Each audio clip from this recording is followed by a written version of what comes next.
오늘은 예수의 생명이 내 몸에 살아계시다는 제목으로 말씀을 전하겠습니다.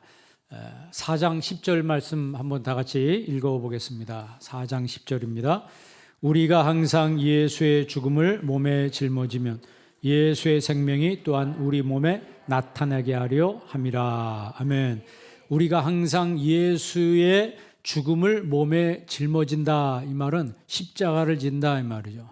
십자가를 지는 그 삶은 바로 어떤 삶이냐? 예수님의 생명이 내 몸에 나타나는 삶이다.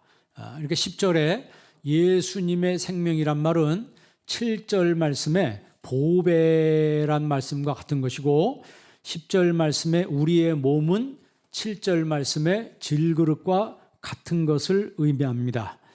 그러니까 질그릇 같은 내 몸에 보배이신, 보물이신 예수님께서 살고 계시다, 이런 뜻이에요. 그러니까 10절 말씀에 우리 몸에 나타나게 하려 합니다. 이 나타난다는 말을 헬라 말로 파네로라고 그래요. 이 파네로란 말은 이 계시한다, 살고 있다, 나타내다, 이런 뜻이에요. 그러니까 예수님의 생명이 내 몸에 계시가 되었다. 예수님의 생명이 내 몸에 살고 계시다. 예수님의 생명이 내 몸에 나타나고 계시다, 이런 뜻이에요. 그러니까 우리가 십자가를 지고 사는 그 이유는 예수님의 생명이 내 몸에 나타나게 하려 합니다. 내 몸에 예수님의 생명이 살아계신 것을 드러내게 하려 합니다, 이런 뜻이에요. 우리가 이 나타난다는 말을 이제 파네로라고 하는데, 그 명품 시계 중에 그 파네라이라는 그런 시계가 있습니다. 파네라이라고 하는, 여러분 아시는지 모르겠는데, 그 영화 배우 리암 니슨이라고 하는 그 배우가 영화에 나오면 꼭 그걸 차고 나와요. 영화 중간에 그걸 한번 시계 이름을 보여주더라고. 선전하는 것 같아요. 그 정도로 유명한 배우가 차는 거니까 당신들도 이거 사서 차라, 뭐 이런 뜻인 것 같은데, 그 원래 사람 이름이죠, 그죠? 그 이탈리아 사람인데, 이탈리아 이름에 이제 니콜라스도 승리자라는 뜻이라고 해서 이름의 뜻이 있습니다. 파네로란 말은, 그 시계의 파네라이라고 하는 것은 어떤 계시된다, 이 사람이 뭔가 존재감을 나타낸다, 뭐 이런 뜻이겠죠. 그런 시계를 참으로써 그 사람의 존재감을 나타낸다, 뭐 그런 뜻이라고 보면 되겠어요. 중요한 것은 예수님의 생명이 있는데 그 생명이 내 몸에 살고 계신다는 거죠. 예수님의 생명이 내 몸에 나타나게 하려 합니다. 이 파네로라는 의미를 여기서 적용해 보면 내 몸에 예수님의 생명이 살고 계신다는 거예요. 그러니까 여러분 몸에 누가 계신다? 예수님의 생명이 살아있다는 거예요. 그 예수님의 생명을 보배라고 하는 거죠. 이 보배를 질그릇인 내 몸에 예수님의 생명이 나타나고 살고 계시고 계시되었다라고 하는 것은 우리의 삶에 있어서 가장 큰 영광이라고 하는 거예요. 이 바울은 이 파네로와 아포칼립시스라고 하는 말을 같이 썼습니다. 아포칼립시스란 말은 계시예요. 그러니까 계시란 말과 파네로란 말을 이 사도 바울은 신약에서 같이 썼어요. 그러니까 예수의 생명이 내 몸에 계시되어 있고, 예수님의 생명이 내 몸에 나타나고, 예수님의 생명이 내 속에 살고 계시다라고 하는 것은 동의어입니다. 그러면 예수님의 생명이 내 안에 계시다면 내 존재감이 얼마나 큰 가치가 있겠는가. 예수님의 생명이 내 몸에 계시다고 하면 내 존재 가치는 얼마나 큰 것인가를 한번 여러분들이 생각해 보시기 바랍니다. 그래서 7절 말씀 한번 읽어보시기 바랍니다. 4장 7절 다 같이 읽습니다. 우리가 이 보배를 질그릇에 가졌으니 이는 심히 큰 능력은 하나님께 있고 우리에게 있지 아니함을 알게 하려 함이라. 아멘. 보물이신 예수님의 생명이 이 질그릇 같은 내 몸에 살아계시다고 하는 것은 큰 영광이라고 하는 거죠. 때문에 내게는 능력이 없지만 하나님께는 큰 능력이 있기 때문에 그 큰 능력의 하나님이 보배로 내 몸에 살고 계신다라고 하는 것은 내 삶에 있어서 큰 기쁨이요 큰 영광이라고 하는 거죠. 그러니까 여러분, 이것보다 큰 영광이고 이것보다 큰 기쁨이 어디 있겠어요? 정말 예수님의 생명이 여러분 안에 보배이십니까? 예수님의 생명이 내 안에 보배이신 것을 아는 사람은 세상을 부러워하지 않는 거예요. 어떤 사람이 뭐 좋은 집을 사고 좋은 차를 몰고 다니면 부러워해요. 왜 부러워해요? 내가 못 가졌기 때문에 부러워하는 거예요. 그런데 여러분, 내가 가진 것이 어마어마하게 큰 것을 가지고 있다면 그 사람이 아무리 좋은 집을 가지고 있든 좋은 차를 사든 부러운 거 하나도 없습니다. 왜? 내가 더 큰 것을 가지고 있기 때문에. 여러분, 호두만한 다이아몬드를 한 10개쯤 양쪽 주머니에 넣고 있다 생각해 봐요. 예? 호두만한 다이아몬드를 하나만 팔아도 수십억짜리를 양쪽 주머니에 10개씩 가지고 있다면 뭐가 부럽겠습니까? 뭐가 부럽겠어요? 왜 열등감을 가지고 있어요? 왜 다른 사람이 잘 되는 거 시기예요? 내게 있어야 될 게 없다고 생각하니까 그런 마음이 생기는 거예요. 그러나 내 마음속에 여러분 지금 얘기한 것처럼 그런 다이아몬드 큰 것을 한 몇 개씩 가지고 있다면 그 사람이 뭘 뽐내든지 뭐 하든지 웃기만 하겠죠. 우습기만 하겠죠. 왜? 내가 가지고 있는 것이 더 크기 때문에 상대적으로 그 사람이 아무리 자랑하고 뽐낸다 할지라도 그런 것들에 내 마음이 동요되지 않는다는 거예요. 동요되지 않아. 신앙이 바로 그런 겁니다. 예수님의 생명을 질그릇 같은 내 몸에 모셨다고 하는 것은 질그릇은 아무것도 아니에요. 질그릇은 아무것도 아닙니다. 중요한 것은 예수님의 생명이라고 하는 거야. 예수님의 생명이 내 안에 계시기 때문에 내가 바로 최고의 가치를 모셨다고 하는 그것을 알기 때문에 영광스러운 것이죠. 정말 예수님의 생명이 나 같은 죄인, 나 같은 천한 이 질그릇 속에 예수님의 생명이 담겼다고 하는 게 얼마나 큰 영광인가, 얼마나 큰 기쁨인가. 그리고 신앙생활 하면서도 기쁜 거예요. 신앙생활 하면서도 감사한 거예요. 왜? 나 같은 이 질그릇 속에 보물이 담겼으니까. 보물이 담긴 건 무슨 단지라고 그래요? 보물단지라고 그러죠. 그 여러분들은 보물단지예요. 보물단지예요. 단지이긴 단지인데 그 안에 보물이 담겼기 때문에 보물단지라고 그래요. 근데 반대말은 뭐예요? 애물단지죠. 단지이긴 단지인데 애물에 이건 있으나마나한 게 담겨가지고, 아니 있으나마나한 정도가 아니고 해를 끼치는 게 담겨가지고 이게 나를 굉장히 힘들게 해요. 아우, 저런 애물단지야. 그러잖아요. 근데 어떤 사람 보고 이건 보물단지야 막 이런. 우리나라 지방공항 같은데 애물단지라 그러잖아요. 수십억 뭐 수백억이냐 뭐 수천억 해가지고 전화왔는데 이용하는 사람이 없어요. 코로나 때문에 더 이용하는 지방공항을 이용하는 사람들이 없다는 거예요. 멋들어지게 전화왔는데 텅 비어 있어요. 그래 애물단지라는 거예요. 그런데 애물단지가 보물단지가 되는 경우도 있다고 그러더라고요. 뭐 오늘 요즘 어디 지방 아파트는 뭐 갑자기 막 집값이 뛰기 시작해가지고 애물단지가 보물단지가 됐다는 거예요. 사고 싶어도 못 산다고 그래요. 신앙인도요, 똑같이 애물단지 신앙인이 있고 보물단지 신앙인이 있어요. 여러분 삶은 애물단지 신앙인에서 보물단지 신앙인으로 바꿔지기를 바랍니다. 그건 뭘 의미해요? 간단한 겁니다.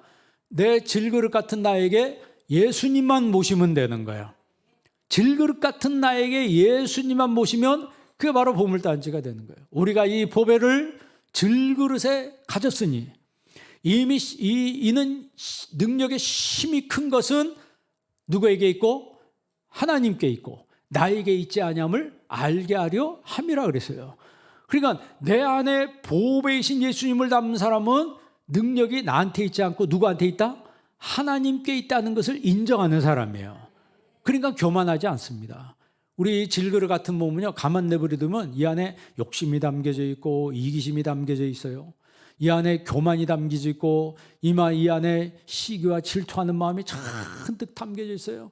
여러분 그런 마음 가지고 살아갈 때는요 늘 고민스럽고 괴로운 거예요. 나보다 잘 되는 사람 있으면 괴롭고 조금만 보여도 마음이 막 흔들리고. 그러나 여러분 그런 것들을 싹 비워야 됩니다. 싹 뭘로 비워야 돼요? 회개함으로 비워야 되는 거예요. 사도행전 2장 38절에 너희가 회개하여 각각 예수 그리스도의 이름으로 세례를 받고 죄사함 받으라 그러면 너희가 성령의 선물을 받으리라 그랬어요. 그 성령께서 임할 때는 회개하는 심령에게 먼저 임하게 되는 거예요. 성경은 사람을 흙그릇이라 그랬어요. 질그릇이 뭐예요? 흙그릇이죠. 그럼 왜 그렇게 했을까요? 아니 금그릇도 있고 은그릇도 있고 녹그릇도 있고 동그릇도 있고 쇠그릇도 있고 그러는데 텅텅하게 좀 쇠덩이로 만들지 왜 하나님이 흙으로 만들었을 거예요? 그래서 너는 흙이니? 흙에서 왔으니까 흙으로 돌아갈지니라 그랬어요. 흙의 원수하고 사람 원수하고 똑같다고 그랬잖아요. 그죠? 그래서 사람은 흙으로만 하나님 만들었어요. 그러면 지금 이야기한 것처럼 아니 금으로 좀 만들든가 은으로 좀 만드시든가 그러지 왜 흙으로 만들으셨나요? 그 의미가 있는 거예요. 왜? 흙은 아무런 가치가 없어요. 중요한 것은 흙 속에 뭘 담았느냐는 것으로 결정하는 거죠. 그릇 속에 뭘 담았느냐로 결정하는 거예요. 여러분 쓰레기를 담으면 뭐가 되는 거예요?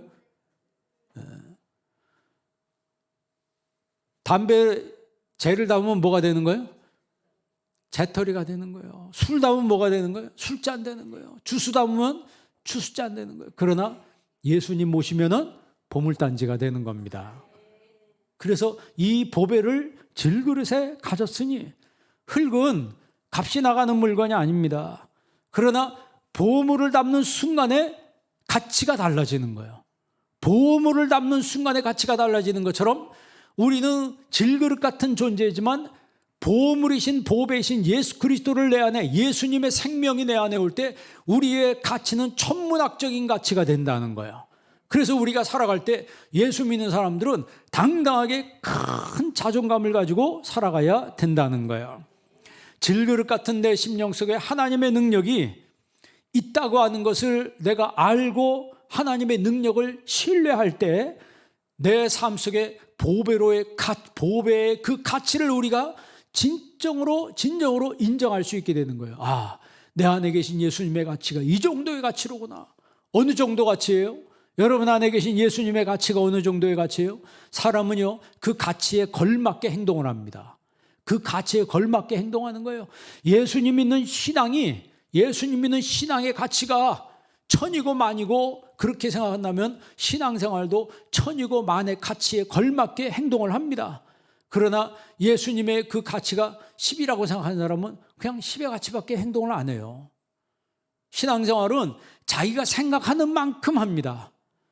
우리가 하나님 앞에 헌금하는 것도 그렇고 봉사하는 것도 그렇고 사람들은 자기가 생각하는 그 가치만큼 행동합니다. 예수님을 최고의 가치라고 인정하는 사람은 최고의 가치로 봉사를 하는 거예요. 그리고서도 하나도 아까운 게 없고 주님에서 봉사하고도 너무 기쁘대요. 너무나 진짜 기쁘니까 나 같은 죄인을 이렇게 써주시니 감사합니다. 이렇게 감사하는 거예요. 여러분 우리는 질그릇입니다. 질그릇은요 소박하잖아요. 소박하지만 이게 작은 충격에도 잘 부서집니다. 잘 부서져요. 운동선수들이 막 근육을 키우고 막 그냥 우락부락하게 생겼어도요 이래 보면 쉽게 다치더라고요. 운동하는 사람들요 쉽게 다쳐요. 왜 그래요? 아니 그렇게 하루에 뭐 4시간, 5시간, 6시간 운동하는데 어떻게 이렇게 쉽게 다치냐? 질그릇이기 때문에 그렇습니다. 질그릇이기 때문에. 그러니까 자랑할 필요 하나도 없어요. 머리가 좋다고 자랑해요? 머리가 아무리 좋아도요 가다가 넘어져가지고 머리 다치니까 그냥 순간에 맹구가 돼버리더라고. 그냥 지난주에도 어떤 뉴스에 나왔는데 어떤 사람이 누구한테 머리를 맞아가지고 IQ 50으로 떨어졌다는 거예요. 장애인이 됐다는 거예요. 그러니까 사람이라고 하는 게 이렇게 충격에 약하고 굉장히 연약한 존재라고 하는 거예요. 삼손도 보면 그런 케이스죠. 그게 질그릇 같은 멀쩡한 그냥 평범한 그릇에 하나님의 성령의 신이 임하니까 당나귀 턱뼈로 블레셋 사람 1000명을 무찔러 이길 수 있는 그런 힘과 능력이 생겼어요. 그런데 들릴라라는 여자한테 꼬임에 빠져가지고 비밀을 알려줘서 머리 다 잘린 순간에 힘이 다 빠져나갔어요. 그래가지고 나중에 어떻게 됐습니까? 블레셋 사람들한테 두 눈이 뽑혀가지고 그들에게 끌려가서 종살이 하잖아요.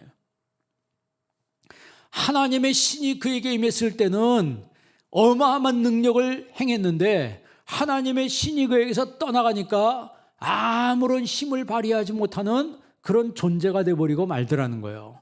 그러면 저와 여러분의 진정한 가치는 어딨냐? 바로 예수님의 생명을 내 안에 모실 때 내가 진정한 가치가 있다고 하는 거야. 진정한 신앙은요, 나는 질그릇이라고 하는 자신의 부족함과 내 연약함과 내 비루함을 인정하는 데서부터 진정한 신앙이 시작되는 겁니다. 주님, 나는 부족합니다. 주님, 나는 불쌍합니다. 난 불쌍한 존재입니다. 나를 불쌍히 여겨 주옵소서. 주님, 날 지켜주지 아니하시면 나는 어찌할 줄도 알지 못합니다. 주님께서 내 가는 길을 인도해 주셔야지 내가 갈 수가 있나이다. 주님, 나의 삶의 목자가 되어 주옵소서. 여러분 기도하시기 바랍니다. 자신이 질그릇인 것을 아는 사람이 능력의 주님을 찾는 거예요. 왜? 나는 부족하니까. 능력이 내게 있는 것이 아니고 하나님께 있는 것을 알게 하려 함이라 그랬잖아요. 나한테 능력이 없고 하나님께 능력이 있는 것을 알기 때문에 하나님을 찾는 거예요. 여러분, 병든 사람이 누굴 찾아가요? 병든 사람이 의사를 찾아가잖아요. 자기 자신이 병든 것을 인지하지 못하는 한 찾아가지 않습니다. 그러나 자기 몸에 심각한 이상이 왔을 때 누가 가라고 안 해도 사람들은 의사를 찾아갑니다.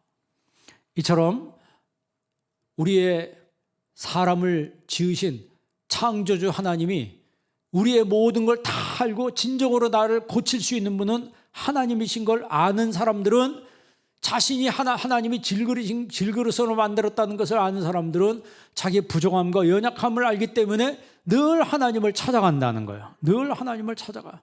그런데 요즘 사람들은 이 오만하고 좀 교만한 마음이 있어가지고 웬만하면 자신의 연약함을 인정하지 않습니다. 그렇기 때문에 진정한 신앙을 갖는 게 점점 힘들어지고 불가능해지는 거예요.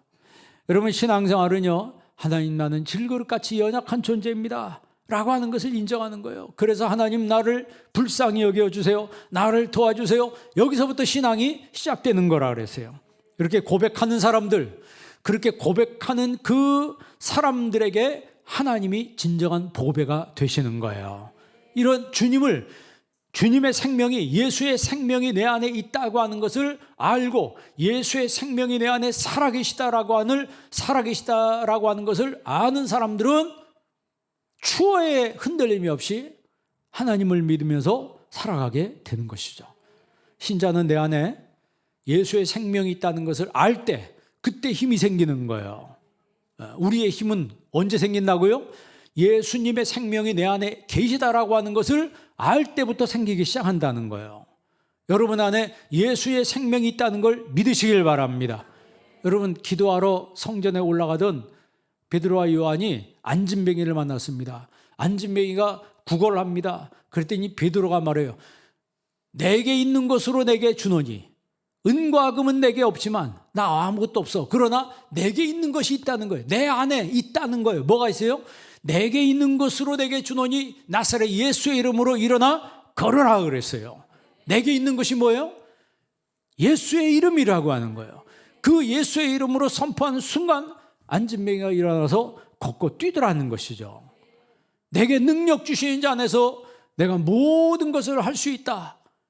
사도 바울이 선포를 했습니다. 빌립보 교인들에게. 나는 부족하고 나는 능력이 없지만 내게 능력 주시는 자가 있는데 그 능력 주시는 자가 나와 함께하면 내가 모든 것을 할 수 있다는 거예요. 요한복음에 예수님 뭐라고 했어요? 내가 내 안에 거하면 거한다는 걸 했어요. 여러분, 신앙생활은요, 거하는 겁니다. 서로 거하는 신앙이에요. 페리코레시스라고 그랬어요. 상호 내주, 상호 점유라고 그랬어요. 주님이 내 안에, 내가 주님 안에 거하는 그 신앙, 거하면 무엇이든지 원하는 대로 구하라. 그리하면 이룰 것이다 그랬습니다. 기도응답이 되는 그 조건이 뭐냐? 주님이 내 안에 거하고 내가 주님 안에 거해야 된다는 거예요. 그럼 내 안에 거하는 게 뭐예요? 바로 예수님의 생명이라고 하는 거죠. 죽음이 아니고, 사망이 거하는 것이 아니고 생명이 거한다는 거예요. 사망이 거하는 사람은 사망의 증세가 나타납니다. 사망이 거하는 사람은 사망의 증세가 나타나는데 어디서 나타나요? 입에서부터 나타나요. 죽고 싶어, 하기 싫어, 뭐 항상 이 안 좋은 사망의 언어가 입에서부터 풀풀풀 흘러나와요. 생명이신 예수님이 가는 사람들은 언어에서부터 생명의 언어가 나오기 시작하는 거예요. 생명의 언어가 나오기 시작하는 거예요. 여러분, 예수님이 여러분 안에 계십니다. 예수님의 생명이 내 안에 계시다는 거예요. 그래서 내가 하나님의 형상으로 창조된 가치 있는 사람이라고 하는 것을 우리가 알 때, 우리가 내 안에 계신 예수님을 보물처럼 모시면서 풍성한 삶을 살아갈 수 있게 되는 것입니다. 예수의 생명이, 예수님 생명이 내 안에 있는 것을 아는 사람은 풍성한 삶을 살아가는 거예요. 이것처럼 영광된 것이 어디 있어요? 나는 죄인이고, 나는 부족하고, 나는 질그릇같이 연약한데, 이 질그릇같이 연약한 내 심령 속에, 내 몸에 예수님의 생명, 천만금보다 귀한 예수님의 생명이 내 몸 안에 계시다라고 하는 것은, 이것은 영광이요, 기쁨이요, 감사예요. 그래서 항상 기뻐하고 쉬지 않고 기도하고 범사에 감사할 수 있는 이유가 뭐예요? 그것이 바로 예수의 생명이 내 안에 거하기 때문에 그렇습니다.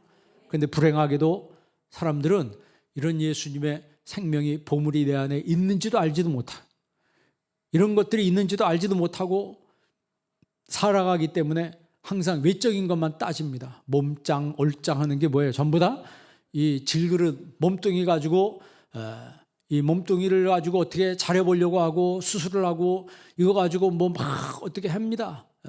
그러나 질그릇은요, 언젠간 깨지게 돼 있는 거예요. 언젠간 깨지게 돼 있는 거예요. 그러나 내 안에 계신 예수님의 생명, 내 안에 계신 예수님의 생명이 진실로 나와 함께 하시고 나를 붙들어 주시고 운행하신다고 하는 것을 믿는 사람들은 자기가 가지고 있는 능력보다 150%의 능력을 발휘할 수 있는 거예요. 심리학에서도 나와 있어요. 심리학에서도요, 사람이 그 낙심하고 절망해서 난 틀렸어, 난 안 돼, 이런 사람은 자기가 가진 능력의 30%도 발휘를 못 한대요. 그러나 나는 할 수 있다고 생각하는 사람, 뭐 바울이 말하는 대로 I can do라고 하는 이런 I can do 신앙을 가진 이런 사람들은 난 할 수 있어. 하나님 나에게 지혜 주시면 난 할 수 있어. 이런 할 수 있고 자신감을 가지고 나아가는 사람들은 자기가 가진 능력의 150%의 능력을 발휘한다는 거예요. 이거 심리학에서 이야기한 건데, 심리학이 이전에 성경에서 말씀하고 있는 거 아니에요. 성경에서. 중요한 것은요, 내 안에 보배이신 예수님을 모셨다고 하는 것을 아는 그 사람만 자기의 능력보다 150%, 200%의 능력을 발휘할 수 있다는 거예요. 그래서 더 성공적이고 풍성한 삶을 살아가게 되는 것입니다. 여러분, 예수의 생명을 여러분 안에 온전히 모시고 풍성한 삶을 살아갈 수 있기를 바랍니다. 그것은 뭘 의미합니까? 우리가 보배이신 예수님을 모셨기 때문에 똑같이 우리가 보배로운 존재가 되었다는 걸 의미해요. 여러분, 단지긴 단지인데 무슨 단지라고요?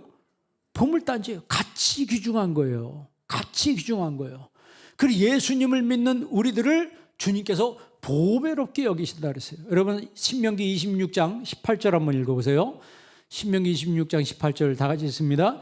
여호와께서도 내게 말씀하신 대로 오늘 너를 그의 보배로운 백성이 되게 하시고 그의 모든 명령을 지키라 화관하셨느니라. 아멘. 중간절 보세요. 오늘 너를 그의 보배로운 백성이 되게 하시고, 보물 같은 백성이 되게 하신다는 거예요. 보석과 같은 그런 백성이 되게 하신다는 거예요. 그러면서 말씀하시길 너는 그의 모든 명령을 지키라. 자, 베드로후서 1장 1절도 보십시다. 베드로후서 1장 1절 다 같이 읽습니다. 예수 그리스도의 종이며 사도인 시몬 베드로는 우리 하나님과 구주 예수 그리스도의 의를 힘입어 동일하게 보배로운 믿음을 우리와 함께 받은 자들에게 편지하노니. 아멘. 베드로가 편지를 두 번째 편지를 보내는데, 예수님의 의를 힘입어 동일하게 보배로운 믿음을 우리와 함께 받은 자들에게 편지한다. 그러니까 베드로가 편지를 받는 그 사람들이 어떤 사람들이냐면 베드로와 동일한 보배로운 믿음을 가진 사람들에게 편지를 보낸다는 거예요. 그런데 그냥 믿음이 아니고 무슨 믿음? 보배로운 믿음이라는 거예요. 오늘 우리가 주님을 믿을 때 질그릇이지만 내 안에 보배로운 믿음을 가진 사람들, 액수 표현하면 얼마일까요? 가치를 따질 수가 없어요. 가치를 따질 수가 없어요. 가치를 측량할 수 없는 이 보물을, 이 보석을 여러분들이 가지고 있기 때문에 이 땅에 있는 것들 때문에 여러분 낙심하지 않기를 바랍니다. 낙심하지 마세요. 한 구절 더 보세요. 베드로전서 1장 19절. 베드로전서 1장 19절 있습니다. 오직 흠없고 점없는 어린 양 같은 그리스도의 보배로운 피로 된 것이니라. 아멘. 우리가 구원받은 것이 뭐로 구원받은 거예요? 점없고 흠없는 어린 양 같은 그리스도의 보배로운 피. 이 보배로운이란 말은 티미오스라고 해요. 티미오스. 가치 있는 영광스러운 그런 뜻이에요. 이걸 이제 티마우라고 얘기해요. 티마우라고. 가치 있는, 최고의 가치 있고 최고로 영광스러운 보배로운 피로 우리를 구원해 주셨다는 거죠. 한 구절 더 보세요. 베드로전서 2장 4절입니다. 베드로전서 2장 4절. 사람에게는 버림받았으나 하나님께는 택하심을 입은 보배로운 산돌이신 예수께 나아가. 예수님을 산돌이라고 하잖아요. 그런데 무슨 산돌? 보배로운 티미오스. 똑같은 티미오스. 가치 있고 영광스러운 산돌이신 예수님께 나아가. 예수님이 보배로우신 것처럼 보배로운 예수님을 믿는 우리들도 하나님이 보배로운 존재로 만들어 주시는 겁니다. 그래서 아까 신명기 말씀처럼 너를 그의 보배로운 백성이 되게 하시고 그랬어요. 그의 가치 있는 백성이 되게 하시고 그의 영광스러운 백성이 되게 하신다는 거죠. 그러니까 여러분, 우리는요 최고의 가치를 가지고 있는 사람들이에요. 세상 사람들이 나를 향해서 너는 50점 한다고 해서 그 말 듣고 아이고 내가 50점이네 이를 어쩌나, 이게 아니고 그거는 그 사람 얘기고 나는 200점이야. 세상 사람들이 넌 70점 한다고 해서 내가 70점이 아니고 하나님이 매겨준 가치는 최고의 가치라고 하는 거예요. 최고의 가치라고. 여러분, 그 올해 US 오픈에서 우승한 골프 선수 중에 브라이슨 디셈보라고 하는 선수가 있는데, 이 선수가 우리 한국의 유명한 그 스크린 골프장에 가봤대요. 연습장에 가서 했는데 오버파를 했다는 거예요. 그래 끝나고 나서도 막 웃으면서 나왔다는 거예요. 아니, 프로 선수가 오버파를 쳤는데 어떻게 웃으면서 나와요? 그거는 자기가 세계 최고이기 때문에, 그 스크린에서 한 것 때문에 그게 내 실력이 아니라는 걸 본인이 안다는 거예요. 조수미라고 알잖아요. 우리나라 소프라노, 세계적인 소프라노 조수미 씨가 우리나라 노래방에 갔다는 거예요. 노래방에 노래를 쫙 뽑았는데 80점 나왔대요. 80점 나오면서 막 웃으면서 나왔다는 거예요. 그 왜 그래요? 내가 최고거든. 내가 최고인데 기계가 80점이라고 알려준다고 해서 내가 80점이 아니라는 걸 본인이 아는 거예요. 여러분, 우리가 이 땅에 하나님 믿는 백성인데 세상이 날 보고 너는 몇 점, 너는 너 얼마라고 매겨준다고 해서 내가 그런 가치, 거기서 머무는 가치가 아니라고 하는 거예요. 하나님이 우리에게 인정하는 가치는 너는 세계 최고의 가치라고 하는 거죠. 이 보배로운 이 가치는 그 무엇으로도 이 데사우로스라고 그래요. 이 보물을 데사우로스라고 하는데, 이 데사우로스의 가치를, 세상이 측량할 수 없는 가치를 우리가 가지고 있다는 거예요. 모시고 있다는 거죠. 그래서 우리는 어떻게 살아야 돼요? 오늘 8절 9절 말씀 한번 읽어보시기 바랍니다. 8절 9절 다 같이 한번 읽습니다. 우리가 사방으로 우겨 싸움을 당해도 쌓이지 아니하며, 답답한 일을 당하여도 낙심하지 아니하며, 박해를 받아도 거꾸러뜨림을 당하여도 망하지 아니하고. 아멘.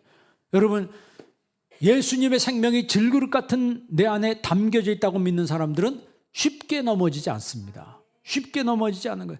큰 자존감 가지고 풍성한 삶을 사는 거예요.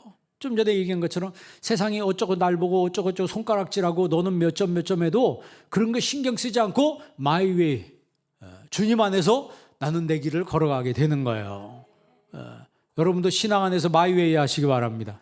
엉뚱한 대로 마이 웨이 하지 마시고, 하나님의 말씀 안에서 내가 이 길을 가겠습니다. 내가 이 길을, 주님이 걸어가 하신 이 길을 가겠습니다. 예수님께서 내가 곧 그 길이요 진리요 생명이라 그랬잖아요. 그럴 때 우리가 이 세상 부러워하지 않고 담대하게 당당하게 떳떳하게 풍성하게 살아갈 수가 있는 거예요. 주님은 우리의 외모로 우리를 평가하지 않습니다. 우리가 어떤 믿음을 가지고 있는지, 내가 어떤 생각을 가지고 있는지, 어떤 뜻과 어떤 비전을 가지고 있는지 우리의 됨됨이로 우리를 평가하시지 우리의 외모로 우리를 평가하지 않는다는 거예요. 그렇기 때문에 예수님의 생명이 내 안에 있는 것을 아는 사람들은 쉽게 말하면 I can 멘탈을 가지고 건강하게 살아갈 수가 있어요. 건강한 믿음 가지고 살아갈 수 있습니다. 바울이 고린도서에 보면 자기가 8가지 위험을 당했다는 것을 동족의 위험과 이방인의 위험과 태장으로 맞고 40에 하나 감한매를 5번이나 맞고 하여튼 엄청난 위험을 당한 것을 막 속사포같이 얘기하는 그런 얘기가 나오는데 그런 어려움을 내가 다 당했지만 그러나 나는 굴하지 않는다고 하는 것을 그가 당당하게 얘기를 해요. 여러분 그건 뭡니까? 예수님의 생명이 내 안에 계시기 때문에 낙심하지 않는다는 거예요. 오늘 지금 읽은 말씀 중에 우리가 사방으로 우겨쌈을 당해도 쌓이지 아니하며 사방으로 나를 우겨쌌네. 우겨쌈이라고 하는 것은 보쌈의 또 다른 종류가 아니고 하나님이 나와 함께 하시는데 하나님이 나와 함께 하시는 그 사람에게도 어려움이 찾아온다는 거예요. 여러분 엘리사가 어려움을 당하는데 아람 군대가 계속 쳐들어옵니다. 근데 엘리사가 기도하면 어디로 쳐들어올지 다 알아. 그래가지고 왕한테 얘기하면 왕이 길목을 지키고 있다가 아람 군인들을 다 물리쳐요. 그러니까 아람 왕이 속상해가지고 자기 신하들을 소집했습니다. 소집해가지고 뭐라고 얘기했냐면 우리 중에 스파이가 있다. 우리 중에 첩자가 있다. 그렇지 않고서야 우리가 가는 곳을 어떻게 저 이스라엘이 알고 매복해 있다 우리를 공격하냐. 우리 중에 스파이를 찾아내라. 그랬더니 신하들이 속상한 마음으로 왕한테 얘기하죠. 왕이시여 그게 아니고요. 저 이스라엘에게는 선지자가 있는데 그 사람이 기도하면 하나님이 우리가 어디로 간지 다 알려주고 있습니다. 그래? 그게 누구야? 엘리사라는 거예요. 어디 있냐? 도단에 있다는 거예요. 가서 체포해와라. 아주 군대를 몽땅 보내서 도단성을 에워쌌습니다. 엘리사의 종 게하시가 보니까 아니 군대가 성을 뚫뚫 포위를 해버렸어요. 진을 치고 완전히 성을 포위해서 한 명도 못 나가게 만들어놨어요. 엘리사한테 쫓아가서 큰일 났습니다. 우리가 포위됐습니다. 우리 죽게 생겼습니다. 그랬더니 엘리사가 뭐라 그래요? 그 유명한 말이죠. 두려워하지 말라. 우리와 함께 한 자가 저들보다 더 많으니라 그랬어요. 우리와 함께 한 자가 저들보다 더 많으니라. 그러니까 엘리사가 하나님 앞에 확 기도했더니 하나님이 게하시의 눈을 열어주시는데 게하시가 보니까요 하늘의 불말과 불수리가 꽉 찬 거예요. 꽉 찬 거예요. 여러분 거기서 어떤 일이 벌어집니까? 어떤 일이 벌어져요? 엘리사를 포로로 잡아가려던 사람들이 전부 엘리사의 포로가 돼버려요. 그러니까 오늘 말씀대로 사방으로 우겨 쌈을 당해도 쌓이지 않는다는 거예요. 왜? 예수의 생명이 내 안에 있는 사람들은 사방으로 우겨 쌈을 당해도 쌓이지 않는다는 거예요. 그렇기 때문에 성령님이 내 안에 계신 이 사람들은 두 번째는 답답한 일을 당해도 뭐하지 않냐고? 낙심하지 않는다는 거예요. 너무 답답해요. 하는 일도 안 되고 그러다 보니까 오르지 못하려면 쳐다보지 말라고 했다고. 그런데 성경에 보니까 글에 써 있지 않지만 내용적으로는 오르지 못하려면 뭐가 있다면 사다리를 거기다 대라 이러죠. 나는 비빌 언덕도 없어요. 비빌 언덕 없으면 언덕을 만들면 되잖아요. 예수님의 생명이 내 안에 거하는 사람들은 사방으로 우겨 싸움을 당해도 쌓이지 않습니다. 답답한 일을 당해도 낙심하지 않습니다. 어려운 일을 당해도 그 어려움이라고 하는 것은 답답한 일이죠. 얼마나 답답해요. 여러분 우리 신자들에게는요 하나님의 경륜이 있다는 걸 믿어야 되는 거예요. 하나님의 경영하심, 하나님의 경륜이 있다는 것을 믿어야 돼요. 잘 되든지 안 되든지 지금 우리가 이 전염병 때문에 다 어려움을 겪고 있는데요. 그런데 여기도 하나님의 섭리가 있다는 것을 믿어야 합니다. 믿어야 되고 절대 답답하다고 해서 신앙이 흔들려서는 안 됩니다. 바울이 빌립보에서 신라하고 전도를 하는데 어떤 여종이 귀신 들려가지고 점하는 여종이라 그랬어요. 그러니까 이 여종의 귀신을 내쫓아줬습니다. 그랬더니 그 여자가 더 이상 점을 치지 못하니까 그의 주인인 남자들이 바울과 실라를 찾아와가지고 린치를, 폭행을 하기 시작했어요. 폭행을 하고 감옥에 가뒀습니다. 아니, 전도하러 왔는데 죄를 하면 하나님 도와주셔야 되는데, 하나님, 이게 하나님 날 도와줄 정도가 아니고 두들겨 맞고 피투성이가 돼가지고 감옥에 들어갔어요. 그런데 바울과 실라는 그 가운데서 얼마나 답답했겠어요. 그러나 그 가운데서도 하나님을 찬양했다 그랬어요. 하나님을 찬양하니까 갑자기 지진이 일어나면서 옥문이 열렸다 그래요. 옥문이 통 하고 열리는 거예요. 옥문이 열렸을 때 간수가, 여러분, 도망간 줄 알고 자살하려고 하니까 그 간수에게 우리가 여기 있다고 자살하지 말라고 그러잖아요. 간수가 뭐라 그래요? 선생들아, 우리가 어떻게 하여야 구원을 얻으리까? 그랬을 때 바울이 뭐라고 선포해요? 주 예수를 믿으라. 그러면 너와 내 집이 구원을 얻으리라 그랬어요. 주 예수 그리스도를 믿으라. 그러면 너와 내 집이 구원을 얻으리라. 이 말의 의미는 뭐예요? 하나님이 왜 그들을 감옥으로 인도했어요? 바로 간수의 가정을 구원하기 위해서 하나님이 감옥으로 인도하신 거예요. 반드시 하나님의, 잘 되든 안 되든 하나님의 뜻과 섭리가 있다고 하는 것을 믿는 사람들은 예수의 생명이 내 안에 있는 사람들이에요. 그런 사람들은 답답한 일을 당해도 뭐 하지 않냐고? 낙심하지 않는다는 거예요. 낙심하지 않는다는 거예요. 세 번째 어려움이 뭐냐면 박해를 받아요. 4장 9절에 보면 박해를 받아도 버림받지 아니하고, 박해를 받아도 버림받지 않는다. 스데반이 설교하다가, 전도하다가 박해를 받아서 돌에 맞아 죽습니다. 여러분, 우리는 사람이 죽으면은 막 혀를 차고 막 그러는데 가만히 생각해 보면 다 죽잖아요, 그죠? 어저께도 장례식 갔다 왔는데 다 돌아가시더라고. 일찍 가고 늦게 가고 이뿐이지 결국 사람은 다 죽는 거예요. 그런데 스데반은 전도하다가 돌에 맞아 죽는 거예요. 그런데 성경 사도행전에 보니까 7장에 보니까 그의 얼굴이 천사의 얼굴처럼 됐다 그랬어요. 그 말은 그가 버림받은 게 아니라는 거예요. 왜? 그는 천사의 얼굴처럼 돼서 하늘로 올라갔다는 거예요. 하늘의 마음을 품었어요. 그래서 자기들을 돌로 치는 그 사람들을 용서하는 기도를 했습니다. 그러니까 예수의 생명을 내 마음에 품은 사람들은, 예수의 생명이 내 안에 살아있는 이 사람들은 우리가 핍박을 받아도, 절대 박해를 받아도 버림받지 않는다는 거예요. 하나님이 버리지 않는다는 거예요. 끝까지 책임져 주신다는 거예요. 그리고 네 번째 어려움이 뭐예요? 거꾸로뜨림을 당해도 망하지 않는다는 거죠. 거꾸로뜨림을 당해도 망하지 않는다. 시편 37편 23절 24절 한번 읽어보겠습니다. 여호와께서 사람의 걸음을 정하시고 그의 길을 기뻐하시나니 그는 넘어지나 아주 엎드러지지 아니함은 여호와께서 그의 손으로 붙드심이로다. 하나님이 그 사람의 길을 정하신다는 거예요.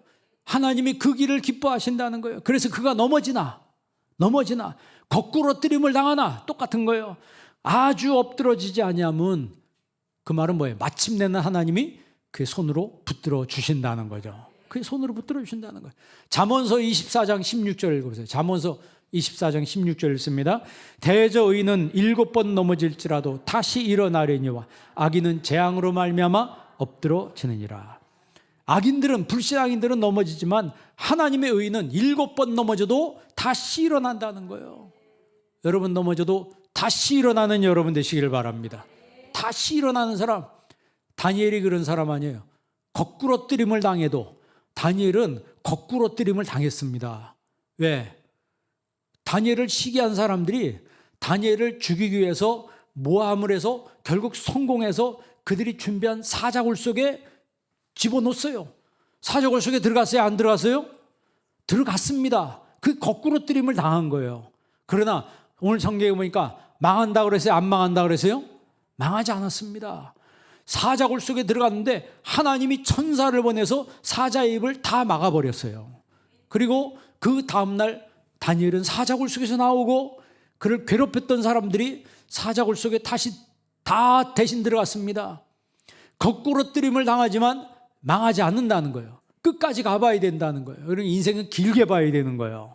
절대 인생을 짧게 보지 말고 끊어서 보지 말고. 우리가 살다 보면 이런 일 저런 일 겪는데 어려움 겪을 때도 있고 신체적으로 어렵고 물질적으로 어렵고 사람 때문에 어렵고 막 이런 시험이 내 마음에 와도 여러분 길게 봐야 되는 거예요. 길게 보는 사람은 반드시 승리하게 돼 있습니다. 그런 사람이 풍성한 삶을 사는 거예요. 그런데 짧게 보는 사람은 뭐 죽고 싶다는 등 뭐 하는 등 뭐 별 생각이 5만 가지 생각이 다 들어오면 신앙이 그냥 금방 흔들려 버려요. 여러분 다니엘이 조서에 어인이 찍힌 것을 알고도 그는 창문을 열고 동쪽을 향하여 그의 하나님께 뭐 하였더라? 감사했더라. 감사 기도를 올렸어요. 적들이 보고 엿대다 하고 그를 붙잡아다가 너는 다른 신에게 기도했으니까 너는 사자굴 속에 들어가는 이 법률에 저촉되어서 당신은 사자굴 속에 들어가야 된다. 사자굴 속에 들어갔어요. 거꾸로 엎드림을 당했습니다. 그러나 분명한 사실은 망했어요? 안 망했어요? 망한다는 말은 죽는다는 얘기예요. 안 죽었다는 얘기예요. 하나님이 살려주셨다는 거예요. 여러분 잊지 마세요. 십자가를 통과하면 부활이 기다리고 있는 거예요. 광야를 통과하면 가나안이 기다리고 있는 거예요. 광야가 없는 가나안은 없어요. 십자가 없는 부활도 없습니다. 반드시 십자가 다음에 부활이 있는 것이고 광야를 지난 다음에 젖과 꿀이 흐르는 가나안 땅이 있는 거예요. 이 광야 같은 세상 속에 살아갈 때 여러분 하나님이 우리 예수의 생명이 나와 함께하는 것을 믿고 사는 여러분 되시기를 바랍니다. 믿고 사는 내가 될 때 두려움 없이 어떤 상황에서도 우리가 꿋꿋하게 넘어졌다 할지라도 다시 일어서게 되는 거예요. 우리가 예전 찬양에 이런 찬양이 있잖아요. 예수의 이름으로 나는 일어서리라. 그 찬양이 있잖아요. 주가 주신 능력으로 주가 주신 그 능력으로 나는 뭐하리라? 일어서리라. 원수가 날 향해 와도 쓰러지지 않으리. 주가 주신 능력으로 나는 일어서리. 여러분 이렇게 일어서는 여러분 되기를 바랍니다. 영어에 이런 말이 있어요. Man's extremity is God's opportunity라고 하죠. 사람의 극한 상황이 하나님의 기회라는 거예요. 사람의 극한 상황이 하나님이 일하시는 기회라는 거예요. 우리의 삶 속에 어려움이 왔을 때 여러분 두려워하지 마시고 낙심하지 마시고 예수님의 생명이 내 안에 살아계신다라고 하는 믿음으로 성공하며 성공적이며 풍성한 삶을 살아가는 여러분 되기를 주의 이름으로 축원합니다. 기도하겠습니다. 살아계신 아버지 하나님, 오늘 이 시간 저희들에게 하나님 말씀 주심을 감사합니다. 이 질그릇 같은 몸속에 보배이신 예수님의 생명이 살아있는 이 영광스러운 진리를 깨닫게 하시니 감사합니다. 아버지 하나님, 우리의 살아간 날 동안에 예수의 생명이 내 안에 충만하게 하사 날마다 주 예수 그리스도의 이름으로 승리하며 나아가는 담대하며 풍성한 삶을 살아갈 수 있도록 은혜 위에 은혜를 내려 주옵소서. 예수님의 이름으로 기도합니다. 아멘.